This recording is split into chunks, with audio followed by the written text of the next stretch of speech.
It's great to open this event on monitoring contribution to the SDGs, research, teaching, and operations as part of EUTOPIA Week.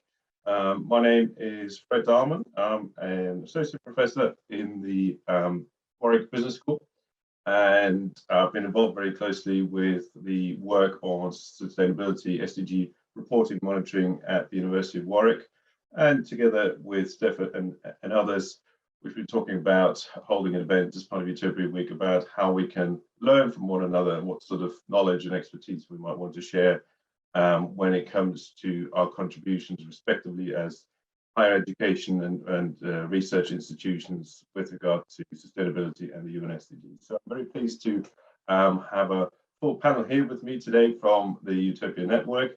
I have, first of all, on my list, I have Eddie Omrachin, is that correct? Omrachin, Sustainability Strategy, sorry? Yes, correctly, Fred, correct. Thank you. Good. Omrachin from Gothenburg Center for Sustainable Development. Welcome to you. We have Dr. Esther Olivares from the Department of Economics and Business at the Universitat Pompeu Fabra. And last but not least, Professor Magali Jawen. Yeah. Okay. Great. Thank you. So I need to practice my language and pronunciation as well from the Sergi Paris Université. Thank you all for joining me this afternoon, and thank you for joining us, as well as a warm welcome to everyone else who's joining us virtually on this Zoom call. Please note the call is recorded, which also extends to the chat function. So yeah, just be aware of that. But the purpose, as I said, of today's session was really to get to know one another and learn a little bit about what we respectively do at our universities when it comes to monitoring, reporting, our involvement and engagement with sustainability issues and the SDGs. And so what I would like to do is to go around the room, first of all, and sort of ask each of you in turn just to say a little bit about yourself, what it is you do sort of on a day-to-day basis, but also what is your sort of involvement with sustainability at your respective institution, and the extent to which you're sort of working strategically when it comes to sustainability questions. So in no particular order, but shall we go start with Eddie first and then move through the list? So Eddie, do you want to kick us up? Okay, thank you, Fred, like you said. Nice to be here. And my name is Eddie Omrachin, like I said, and I'm a sustainability strategist at the University of Gothenburg, but also working for the Gothenburg Center for Sustainable Development, which we have jointly together with Chalmers University of Technology. I'm leading a group, the environmental management team that we have there for the university. We have since 2004 a certified environmental management system according to ISO 14001 and EMAS as well. And there we have integrated sustainability issues, and I will come back to that. So I have a team working with this issue, and we are reporting every year in the annual report, and also we do sustainability report, sustainability results on an annual basis. And there is interesting how you measure and what kind of indicators, and we are in a little bit of transformative position now or time. My background is from the business school of economics, law and business in Gothenburg, and particularly in organizational change management. And now I'm doing research on that area, organizational change management for sustainable development, actually. So my short story is my ambition is to transform Gothenburg University, maybe affecting a technological university in Chalmers, but by that being a role model, changing the whole higher education institution area in Europe or in the globe. So I'm looking forward to discuss with you and see, I saw in the papers that we can learn from each other, share experience, and that is really what I'm interested in. And I'm working in the particularly with the areas, targets that we have connected to research, education, and cooperation. But also we have targets for effective for sustainable resource management and campus development as well. So shortly, we have had targets for this for several years, and now we are in a special situation because we have launched a new vision, Vision 2030, which is 1 year old. And in that vision, it's clearly stated that we should work with sustainable development, say sustainable social development. We have a strong commitment to that. We have one of the 6 strategic areas, which is called sustainable development. And now the process is going on in each faculty, each department to make that more operative, to develop their own strategies, to see how this is going to be implemented. So it's really exciting, and in that vision, it's really clearly stated that we should contribute to the Sustainable Development Goals and the Agenda 2030. And as you know, that's 17 goals, 169 targets, 232 indicators, and they are intertwined and connected. So how do you do that in a smart way on an organizational level? So I would really like to discuss that with you. I'm happy that we have one focus area, sustainable development, and we have that's a 3-year plan that you have strategies for that. And then on the university level, we have an annual plan, which we are trying to make concrete activities connected to that. But each faculty, we have 8 faculties and 39 departments, has to also make the strategies and their annual plans. So this is a process that we are in now, and we are it's a new area, very complex. And this year we have our action plan for sustainable development, which is the last year that we have it, which 8 target areas. And that is now integrated into this policy documents, like the vision and the strategies that we have. So this is really a challenge for us. And we will have a first, what we call feedback. We have external third-party environmental auditors coming next week to us to see how is this done and are we doing it in a good way. So this is really interesting for us. And we have, since our background, measuring sustainability in research. We have bibliometrics for that. We have a labeling system for introducing sustainable development in education. I can discuss that with you. We have on faculty levels, they have measured the research and connected that to the SDGs. So we are doing a lot, but still we have new indicators. There is always a challenge. Are you measuring the right thing? Are you measuring what you should be measuring? Who is doing that? How much resources can you put in that? Like, for instance, we have reported to the Times Higher Education impact ranking on the SDGs. We are in place 49. And we hope that that could be a driver for us to also improve the university, the operation and strategic, but it doesn't seem to work that easy. I don't know if you are familiar with that, but I would really like to discuss that with you. So that is a little bit where University of Gothenburg is standing at the moment when it comes to working with Sustainable Development Agenda 2030.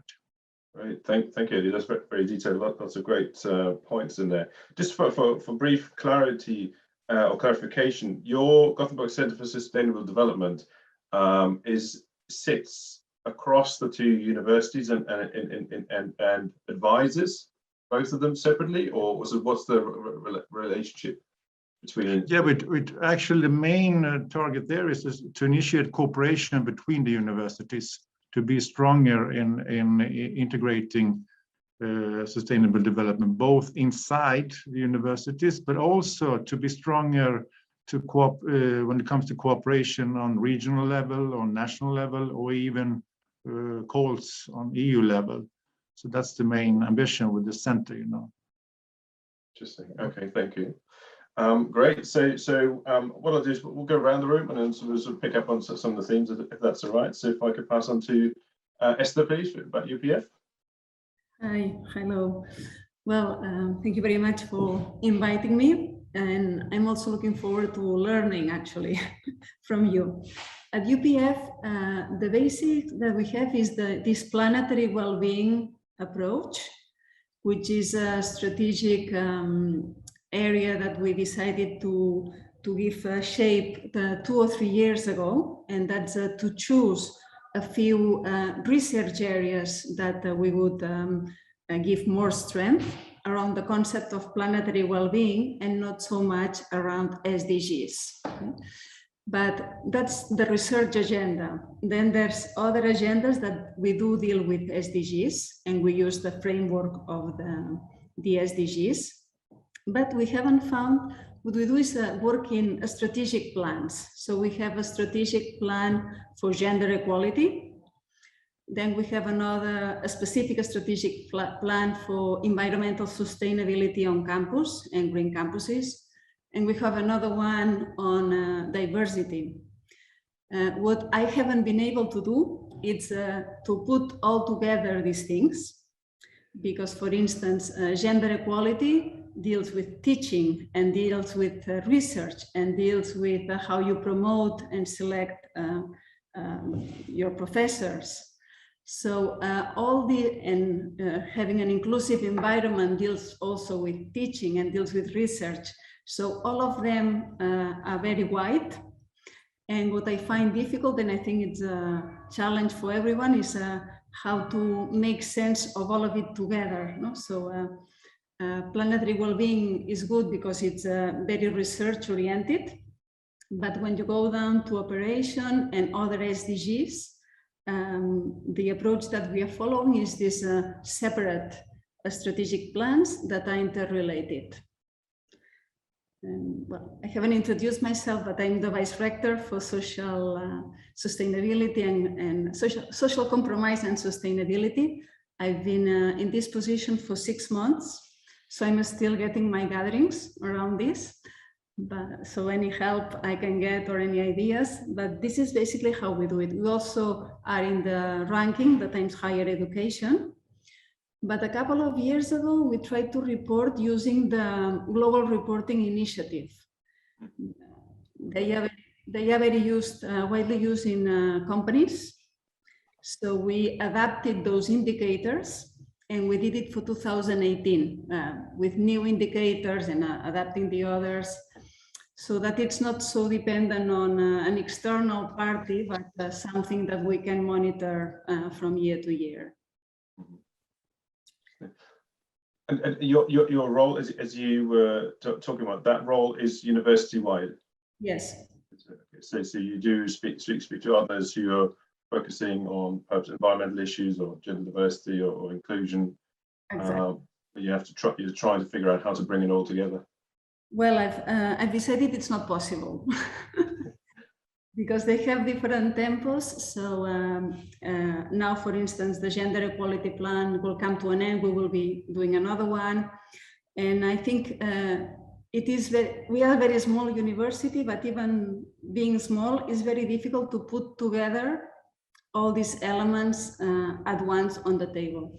Or I haven't found a way. So maybe someone has here a way to do it, because the way it's organized, the university, that there are different people working with different things, and also the departments. Each department has their own way of functioning and their priorities.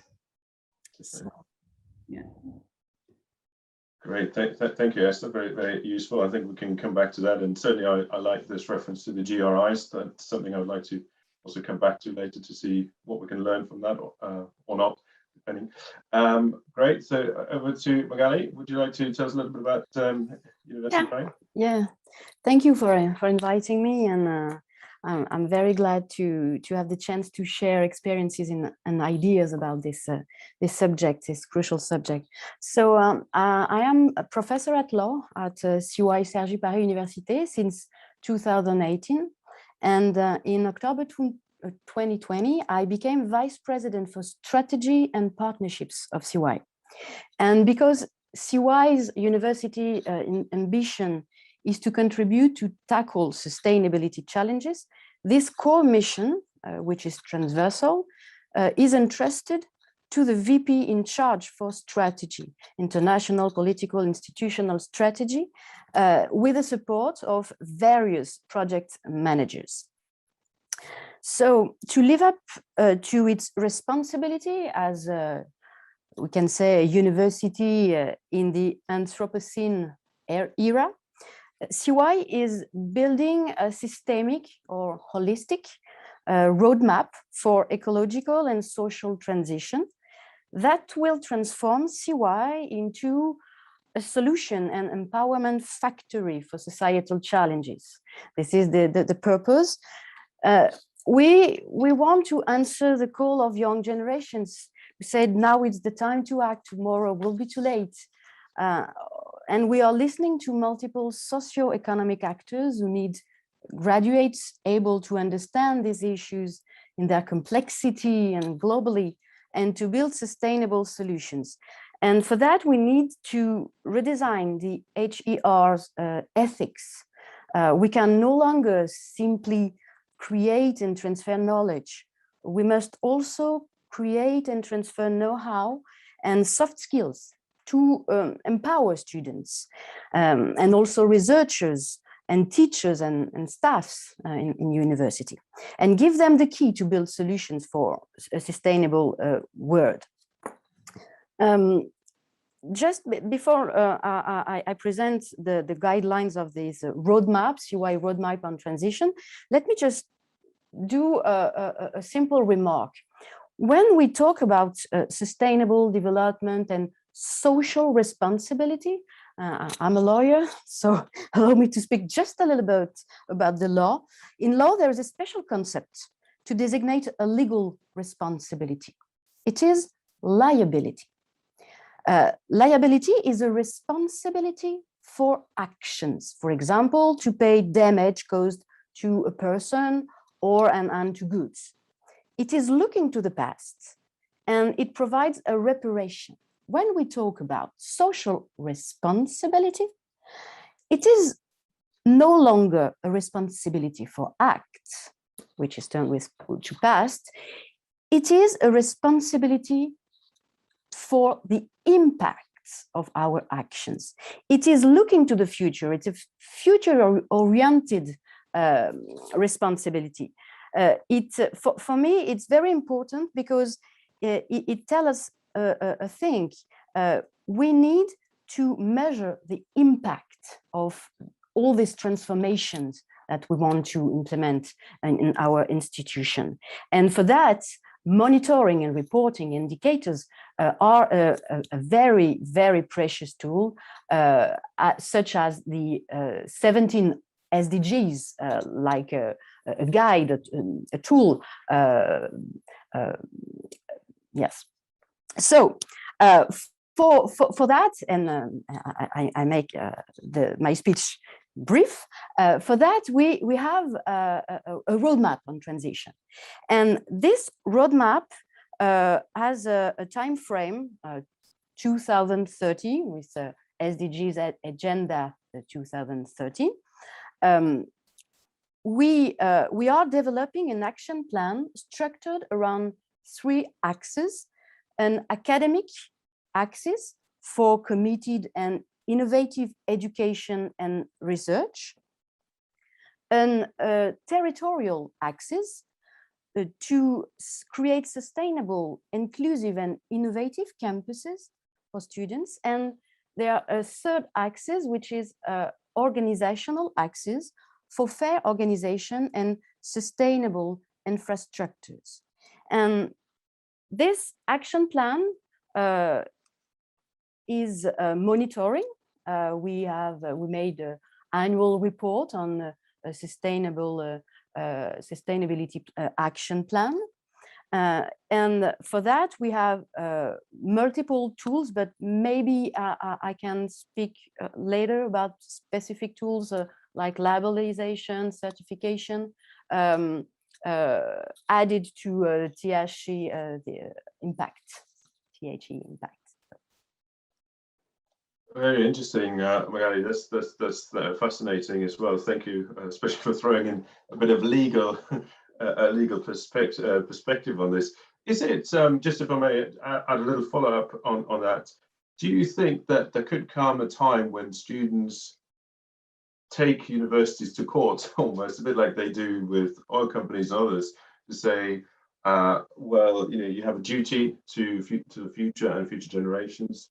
What and how you teach us potentially needs to reflect that. Do you think? I mean, I'm not saying this is going to happen, but is there almost an implied possibility that you need to protect yourself as much as anything else, to say, look, what we're doing, how we're teaching, what we do as a university and a higher education outfit needs to take into account that at some point it's a legal liability, obviously moral obligation as well, but it's also a legal liability. Is that sort of one way of thinking about this, do you think? Yes, it's not an impossible scenario. It's especially when we as organization, universities or companies, private companies, make some commitments on this subject. These commitments is transforming in rule. It's the way it is in French law, because when we make a commitment, and public commitment on these issues, the students can hear that and say, you have the duty, now you make the commitment. This is already what is in course with state, or maybe with companies. It's an evolution of rule of law, and it's not science fiction. Right. No, great. Thank you. Very interesting to see hear those different views and perspectives. And what's interesting is obviously that you're all working in sort of different roles, but most of you are in some ways more or less directly involved in the sort of the higher level of the university administration, and therefore have a good overview perhaps as to what's happening there. If I may add just a few sort of brief comments about my own role and what we do at Warwick. My own focus was primarily on the business, on the world of business and its commitment and contribution to the UN SDGs and sustainability. But I was also quite closely involved in discussions with other faculty members across the university about what we as a university should be doing. And I was in many ways part of a group of academics talking about whether and how we account for all the things that we ourselves knew we were already doing with regard to sustainability. There were very different sort of working groups, primarily on energy management, primarily on climate change, and the need to announce a climate crisis. So from that perspective, we had a strong focus on that. My own involvement through this reporting committee that we've set up last year is now sort of evolving. Some people unfortunately had to left the university. And so at the moment, we're trying to figure out how to best position some of the work that we're doing in a way that helps shape university strategy as well. We know that this is sort of coming from very different angles, and there's lots of changes happening. And so for us, the question is really, how do we move beyond climate change, which we absolutely recognize is central to many of the things we do, but much like Esther, drawing in on all the other different trends and issues, whether it's diversity, whether it's social progress and impact, technological innovation, changes in higher education. And so how do you make this a coherent strategy? And I think, speaking really personally from my own personal perspective, we have yet to figure out what is the best way to communicate that beyond accounting for what's happened in the past and sort of setting forward-looking goals and targets. So it's been interesting to hear from you, all of you, to sort of hear how you're doing this. And at any time, if you feel very strongly you want to add something or ask something about each other's colleagues, I'm sharing, but I want to make this as much a conversation between us as is possible in this format. Do you want to tell us a little bit more about the specifics about how you go about this reporting and monitoring process? Because that's the main theme that we wanted to focus on in this session. But obviously, we recognise that it's not we don't do it just as an activity because we have nothing better to do. It's part of a bigger picture. And so the question is, how do you make this reporting and monitoring process something that helps whoever is involved in strategic decision making and informs strategy, informs our choices, our plans, our sort of ambitions as a university and as a sector. So if I may start with Esther this time, specifically because you mentioned you were using the GRI, interestingly. Are you still doing this? And what was your experience with that? Or how do you go about this process at the moment? Okay, we did it as a test, the use of GRI. That was in 2018. And then the COVID came. Our intention was to do it every 2 years. These indicators, have a part on economic standards, a part on social standards, and a part on environmental standards. And they are related to SDGs. And what happened is the COVID came, so we couldn't do it. And what we found is that it was very hard to get the information. You had to go to a lot of different places and it was not well organized, so it's time consuming. But our idea is to keep on doing that, the global reporting indicators, because it's something that you can monitor for 1 year to the next. We will do it every 2 years, not every year. And then to know what happens in teaching, we ask professors to write down which SDGs they are teaching. So we have a picture. We include it in the syllabus. You have to fill in which language you teach, your tutoring hours, and one of the things you have to inform about is which SDGs are you teaching. So that will give us a picture. And then we do a survey to research groups, also to know which SDGs they are approaching. And then we have the carbon footprint, this for climate change. That's very important. And in this sense, I wanted to tell you that there's not a single way to measure the carbon footprint of each university. We are all doing differently. And I very recently knew about a European project that's going to put a calculator free and available to all universities. It's called EUSTEP. I don't know, I'll write it on the chat. Yeah, EU steps. EU steps, because they have a guaranteed life for 3 years. But if a lot of universities use it, then it's easy for comparison, it's free, and it measures on the same way for everyone. It has a very nice framework. Interesting. Just a quick follow-up on the GRI. Did you not worry that this framework might be too much suited to the private sector, to companies? Well, did you find it was compatible with universities? Well, we changed it. We added, yes, we didn't take it as such. We didn't use some of the indicators, and we added some new indicators. Okay, great. And you also said you go around teaching groups and module leaders, so teachers, as well as research institutes, and ask them what SDGs do you contribute to. Do you think that all of your faculty know about the SDGs and know which SDGs they're talking about, or do you have to educate them as you go along? No, we have to educate them, and if they can leave it blank. So I'm sure there will be people. I teach accounting, basic accounting. So for me, it's very hard to approach SDGs at the beginning. But some people will leave it blank. It doesn't matter. Okay. And with that information, what happens with that information that you've collected with the GRI report?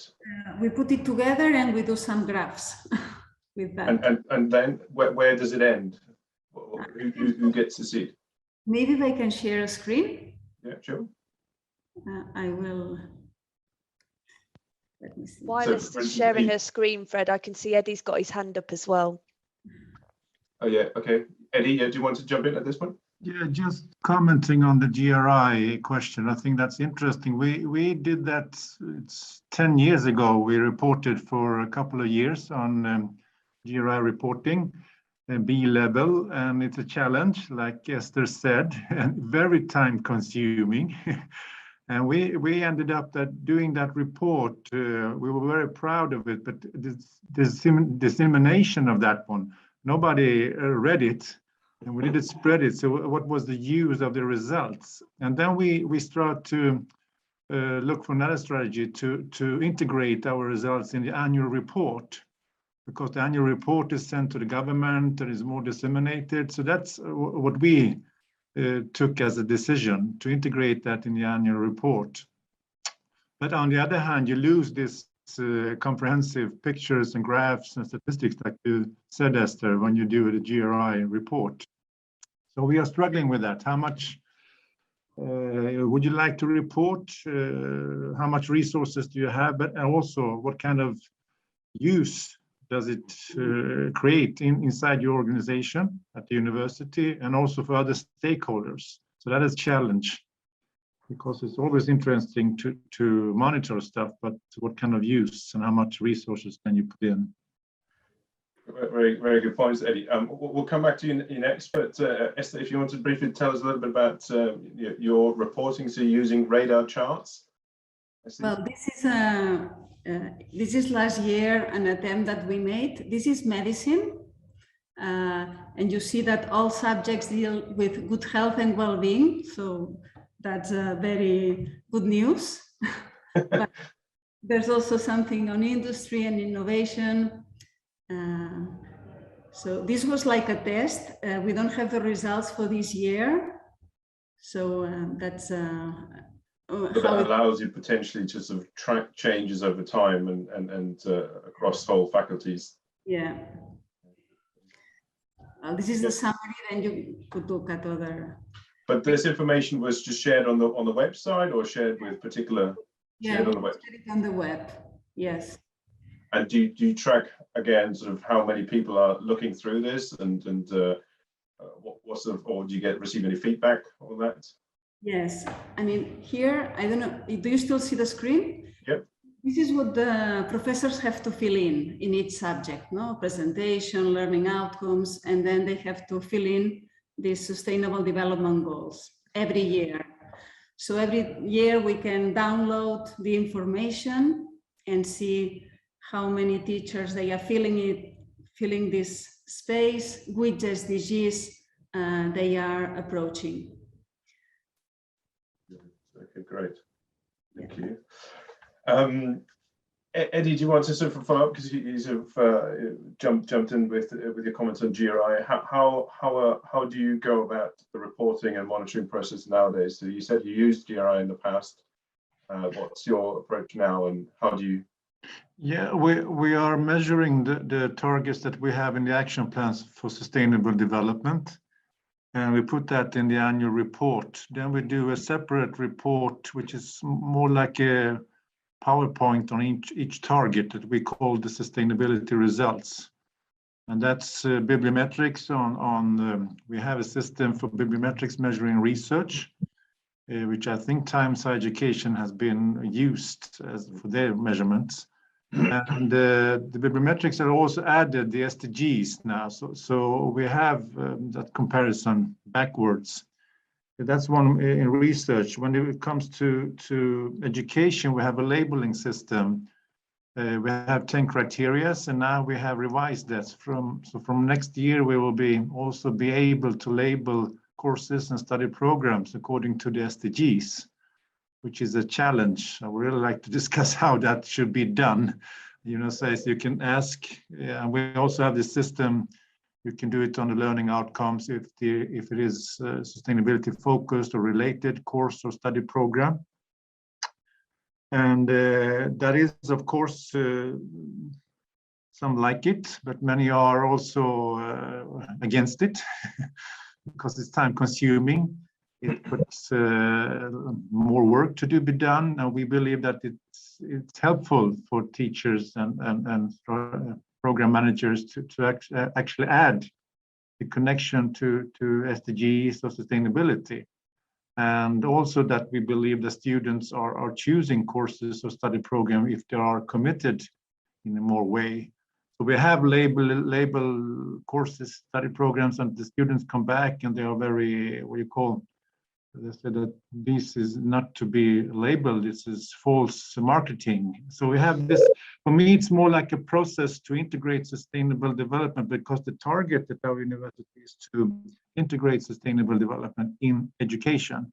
Not that everything should be labeled or connected to the SDGs. So this is one way to, one indicator to see, is this actually proceeding? So we have a lot of discussion with the teachers and lecturers. How do we actually measure and support to reach this target, which is a broader target? But I don't have, that's why I'm interested to discuss indicators with you when it comes to education and integrating sustainable development.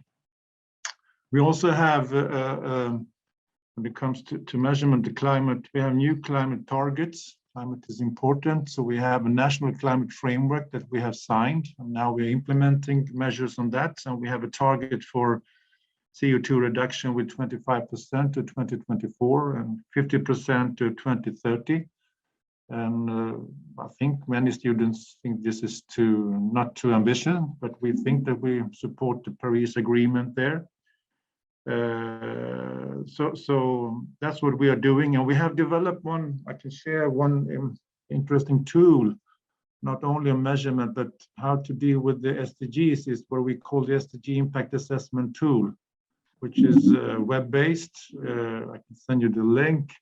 And this is to actually promote researchers, but also lecturers, teachers. You can have it in courses using students for that. Also in cooperation with different stakeholders. How do you work with the SDGs? So we are trying to make a map and see if you're contributing in a positive way, or direct or indirect, or maybe even in a negative way, because the SDGs there are a lot of goal conflicts between them that we tend to forget. More picking which one do I support, and also where there is knowledge gaps, meaning that you have to cooperate with other stakeholders or other departments, other disciplines. And that is spreading now, not only in our university, but also internationally, which is a good way to work with the SDGs. So that is what we are, some of the things that we are doing. And for me, it's important of keeping those processes running, discussing amongst our different faculties, different departments.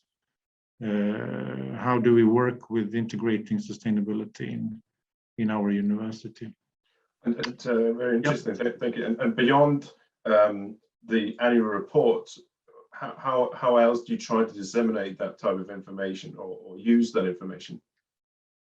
We have on the, you mentioned here, I think Esther said, we also had initiatives on faculty levels that we have the bibliometrics, but I know several faculties, the School of Economics and Law and Business, also Faculty of Science, have done a mapping on the SDGs from a strategic point of view to see how they affect the research is affecting different SDGs. And from that, they take some kind of strategic actions. Should we be stronger in the SDGs that we don't have any research, or should we be stronger where we already are strong? So that is going on, not on the university, because we were decentralized. So it's very hard to say that every faculty should do this in the same way. I don't know how it is with your university, but the context is challenging. So we have to leave this autonomy and to ask, and I think it's also right to ask the faculty, because they are best to know how they should work with issues, and also at department level, because the faculties are not so, they are very diverse by themselves also. And what we can do on central level is to make what you call bridges, connect them to see who is owning the issue of well-being, for instance, like you said? Is that only a health issue, or is it also an economic issue, or decent working conditions, or also connected to climate impact? So then you have to make them work together on this. So, it certainly helps with the conversation. Yeah. Great. Thank you. Thank you, Eddie.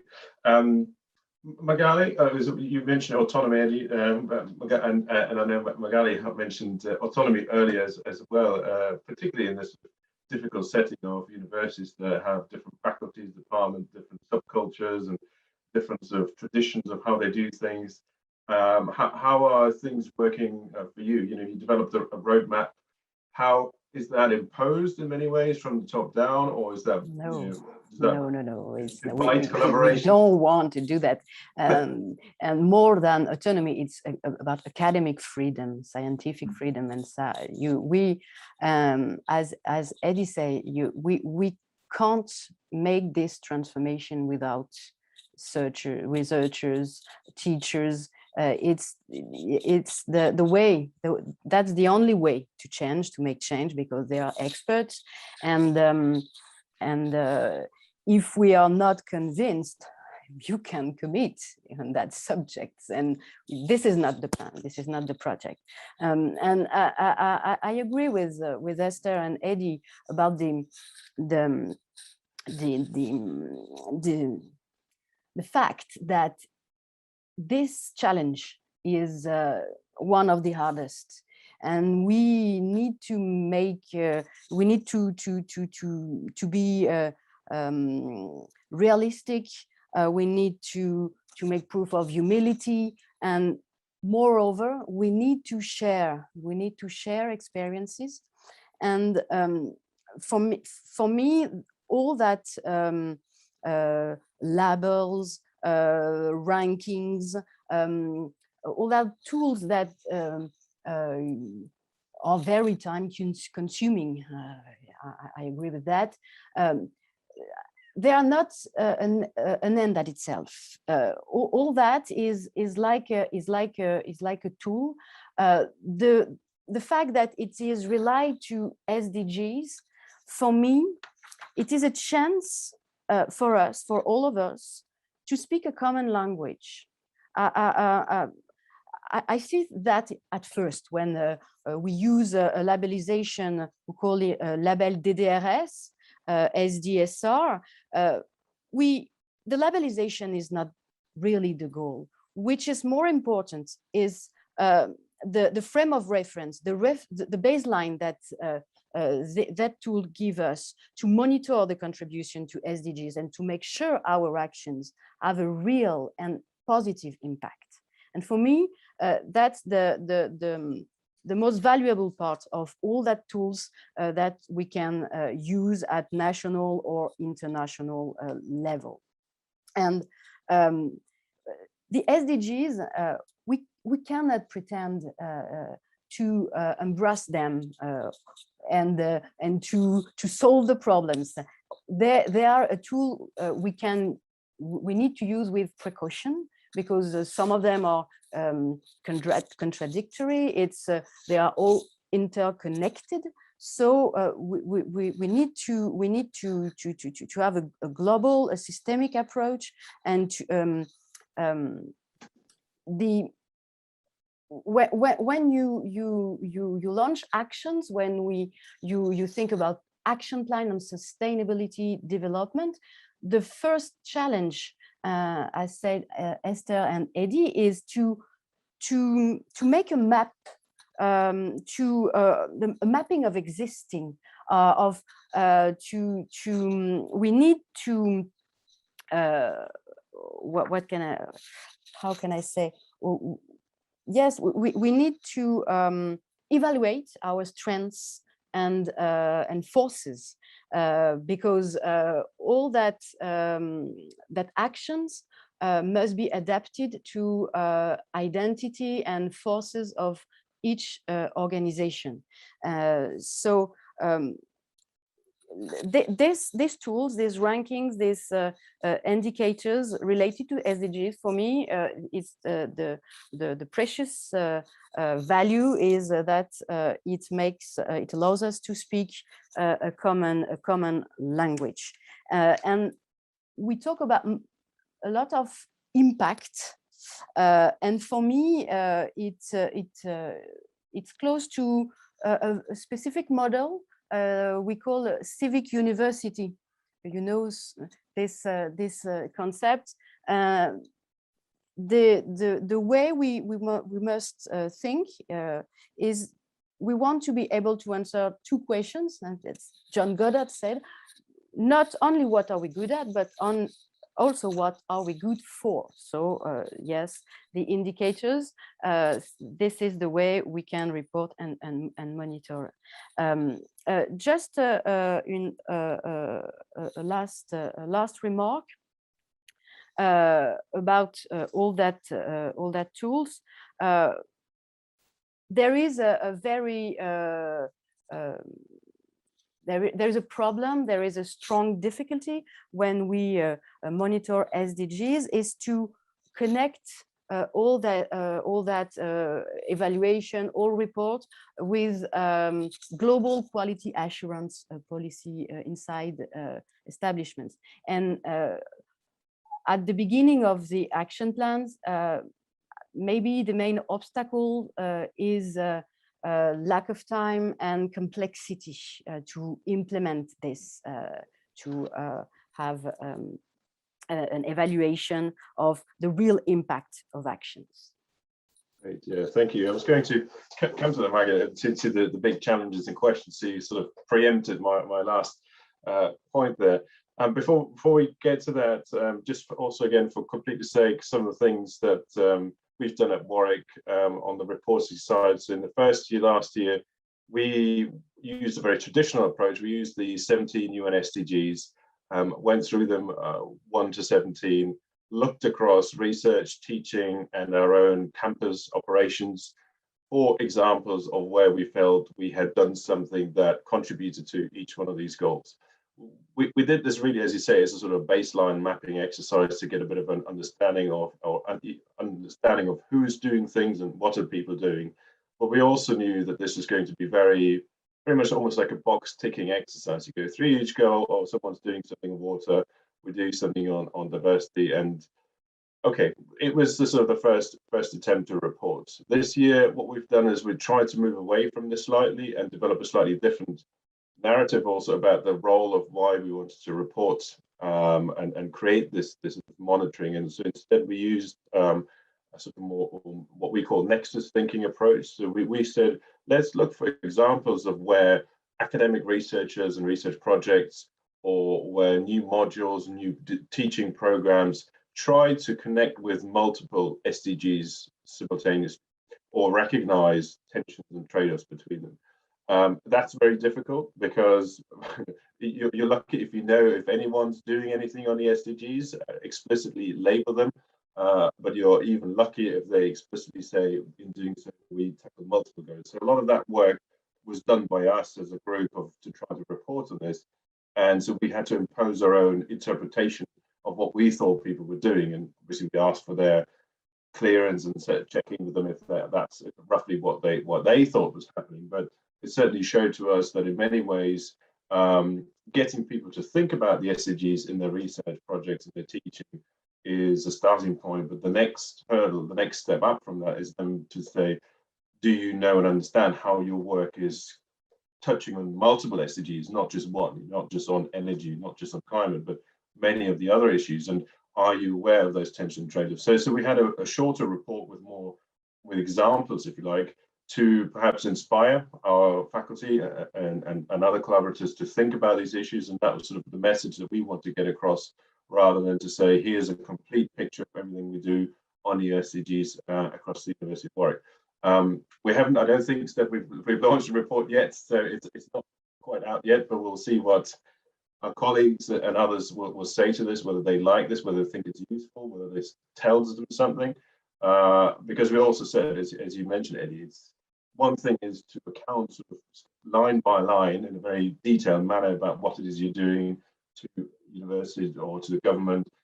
Another is to say this is a way to engage people and to sort of start a discussion and to widen that sort of outreach that we aim locally, nationally, and beyond. So happy to share those reports with you at some point.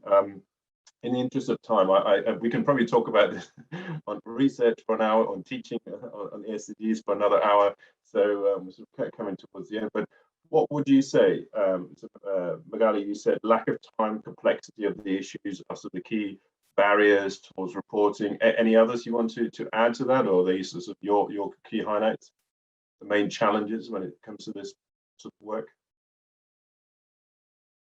Magali? If I want to add something, okay. Yeah.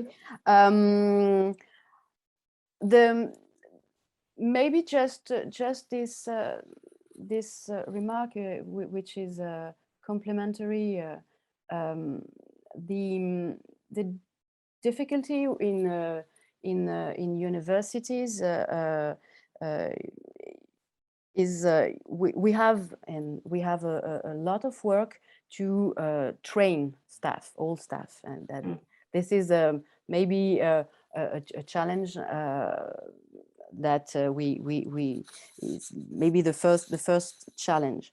And besides rankings, indicators to measure contribution to SDGs, the important is it is not sufficient. We need to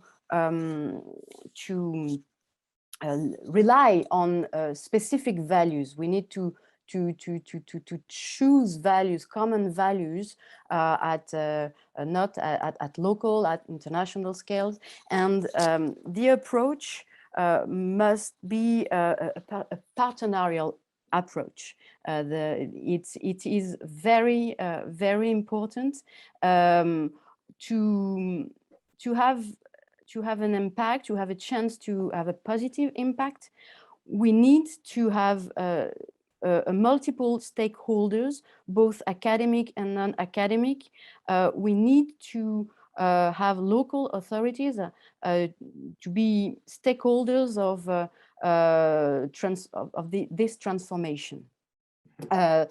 The last thing I wanted to add is that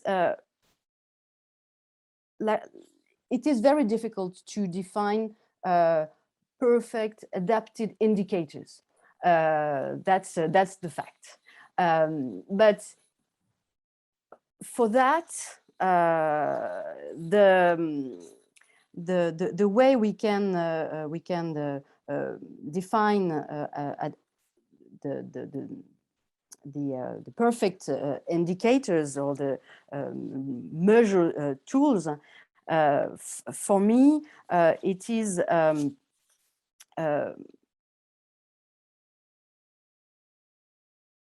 we need to I don't know what oh yes, sorry. I was thinking about something else, excuse me.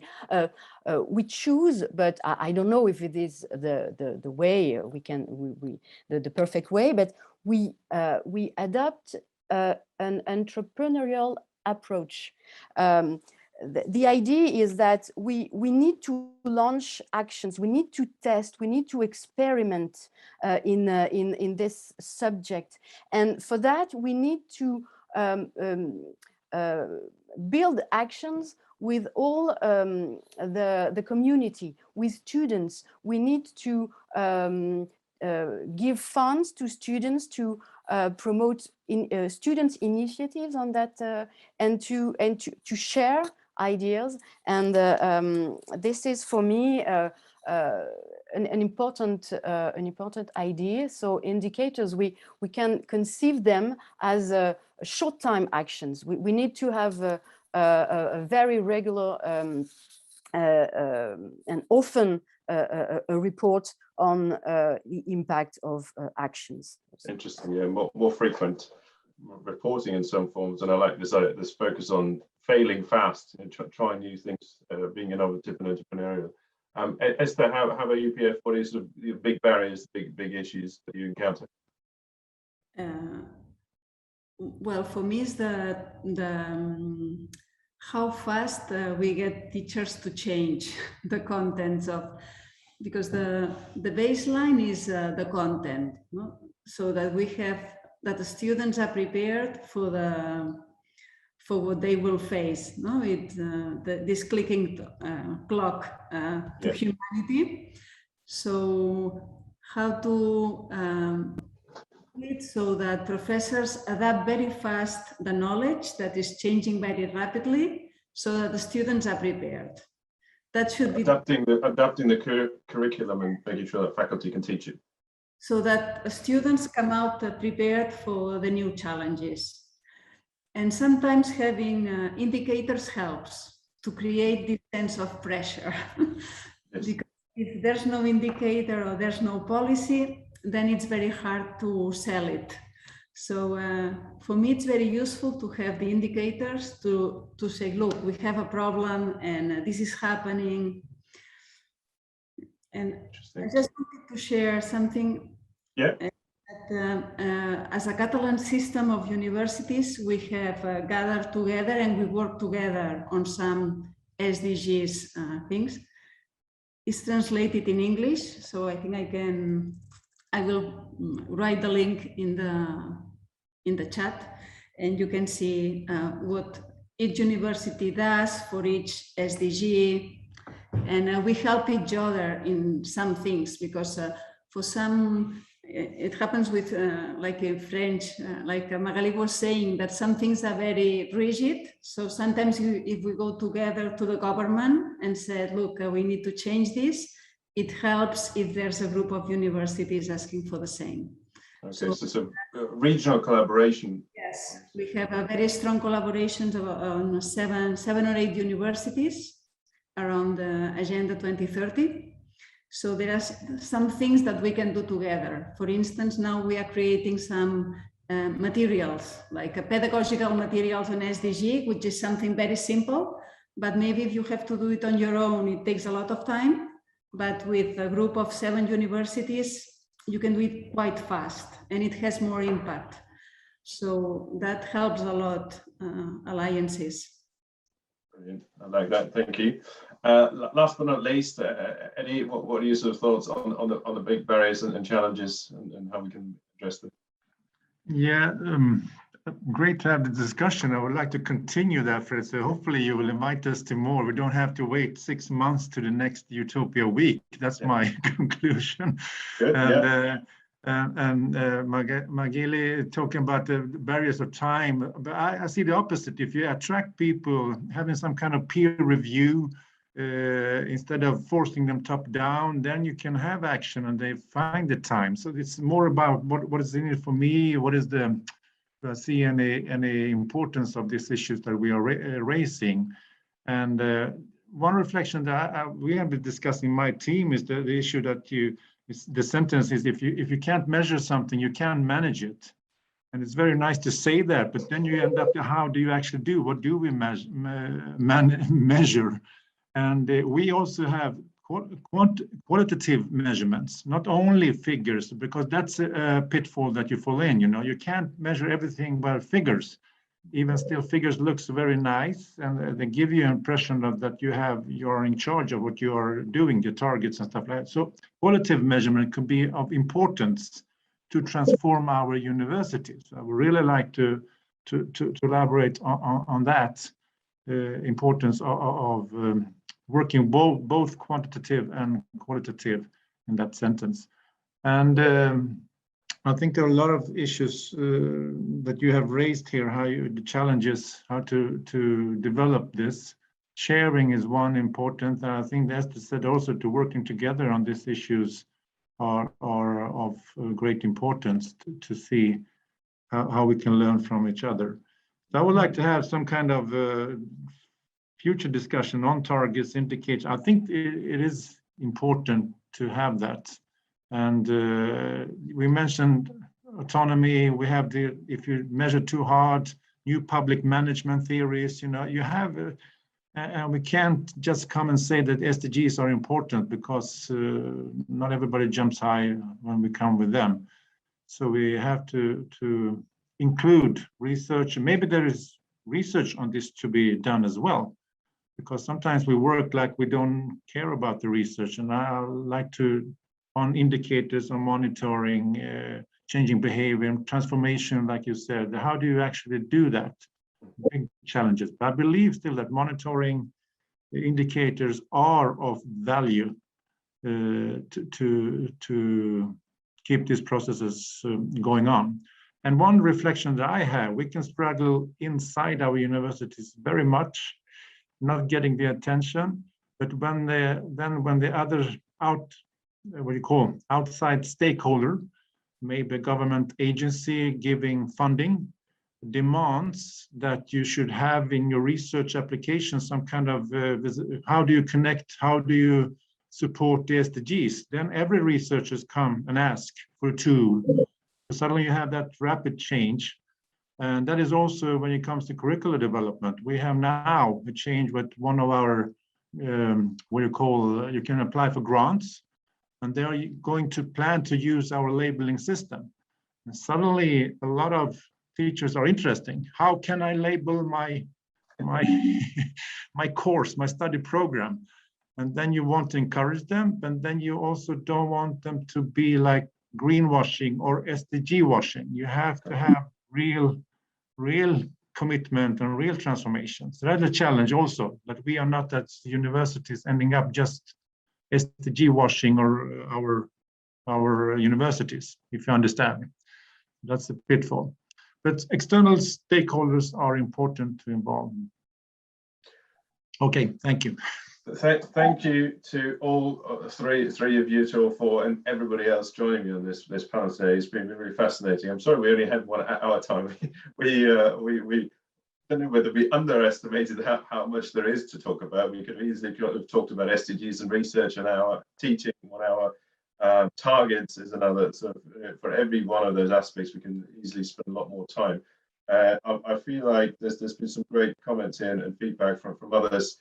I feel like there's definitely a need for more conversation around this, and hopefully this is the beginning of a sort of a more wide-ranging discussion, a network of universities thinking about how we share this information and how we collaborate, whether it's through specific research projects or some kind of tools or advice that we can share with others. As you say, it's not just about our own universities, but it's the whole collective of universities, higher education sector more broadly, and how we can influence others to think about these issues.